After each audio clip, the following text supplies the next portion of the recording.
going on, Jerome's? So it was a relatively quiet day for Minnesota Vikings wide receiver Justin freaking Jefferson on Sunday against the crooked Chicago Bears. The Bears sold out to stop Jefferson. He was trailed by Jalen Johnson all day. Double, triple team consistently, and it just sort of is what it is. And frankly, I mean, the Bears adopted the anyone but him strategy. That's fine because he is him.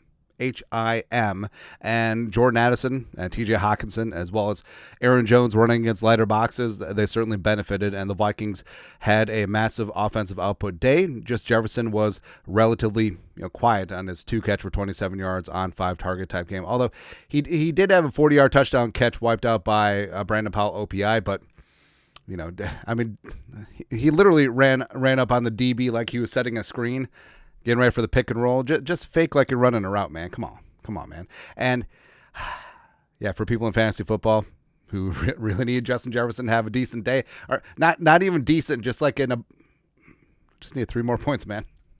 It doesn't matter, right? But long story longer, Justin Jefferson is going to get the rock, and Vikings offense coordinator Wes Phillips fed the local media jackals on Tuesday.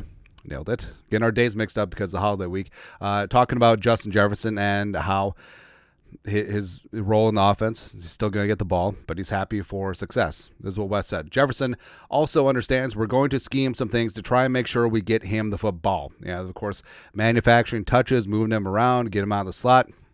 There's lots of ways there.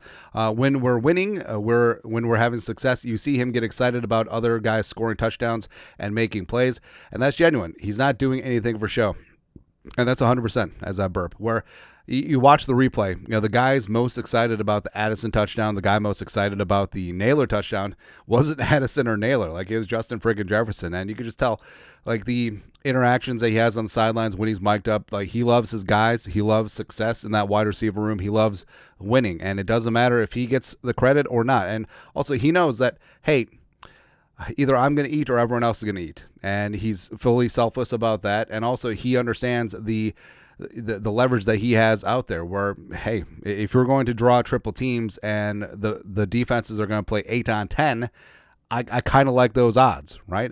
And just because Jefferson's not putting up numbers, that doesn't mean the rest of the offense ain't getting after things, right? He's extremely competitive. He wants the football, but ultimately he wants to win, and he wants a championship. And that does set him apart from other receivers. Some receivers would be actually pissed off, getting 2 for 27 on 5 and winning versus if they got 12 for 210 and 3 in a loss. Just is what it is. He wants to be on a team that has a chance to compete for championships. These things kind of go in waves sometimes. You have your big games, then maybe you have one not so big. Then the next one might be the best one of the year. And I feel like they're throwing down the gauntlet because Tuesday is game planning day, and I think that they're just going to do a lot of interesting things with Jefferson Sunday against the Cardinals, who do have a pretty damn solid defense, man. And Jefferson.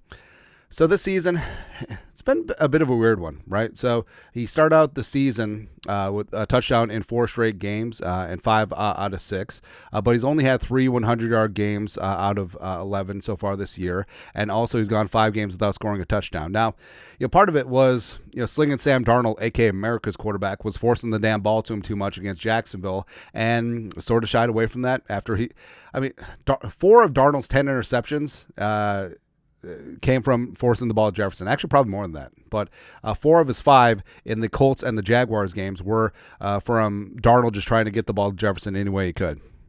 Now, maybe this is like a pendulum swing and maybe a market overcorrection, but I mean, it's not like he wasn't targeted in the Titans game. 6 for 81 on 8, and the Bears they sold out. They just did whatever they could, and respect, but everyone else got to eat. And we've used this analogy before, but Jefferson really is like Jupiter. He's got all of this gravity that brings in all of these moons, and the moons are defenders. Like Jupiter has 95 moons. Europa, Ganymede, Io. I like Io a lot. I used to be a space nerd, and in my teenage years, I used to have some pimples from back in the day, and Io was my favorite because it looked like a giant pimple. Yeah. I was really popular as a space nerd with pimples as a teenager. But Jefferson does have that gravity, but he needs to defy gravity. Also, Knowledge of Musicals, super popular band. It was really great. But I fully I'm convinced that the Jefferson FU tour will continue, and I think that he's going to be slapping back with a vengeance these last couple games, and I think that the rest of the way, Jefferson is going to be numero uno. Plus, I think defenses are just going to get sick of Addison and Hockenson and Aaron Jones lighting them up, so they're like, all right, we're going to take our chances. I mean, sometimes we'll double Jefferson, sometimes we'll single him up, we'll play mixed coverage, and we'll keep the offense guessing, which is exactly what they should do, but it's okay. It's okay. But love what Phillips said about Jefferson. It's everything we knew. He's a mature leader. All he wants to do is win. He doesn't have those diva tendencies, and he loves his teammates. He loves his guys. He loves being a leader, and this is what leaders do. All about winning. And Jefferson also knows that when he's not getting the ball, everyone else is getting the ball. Love it, man. Anyways, your thoughts are thoughts. Wes Phillips, Jefferson will get the ball, which is going to be great for my stupid fantasy team. Let us know your thoughts, our thoughts, comment section. You guys know what to do. Skol, production value.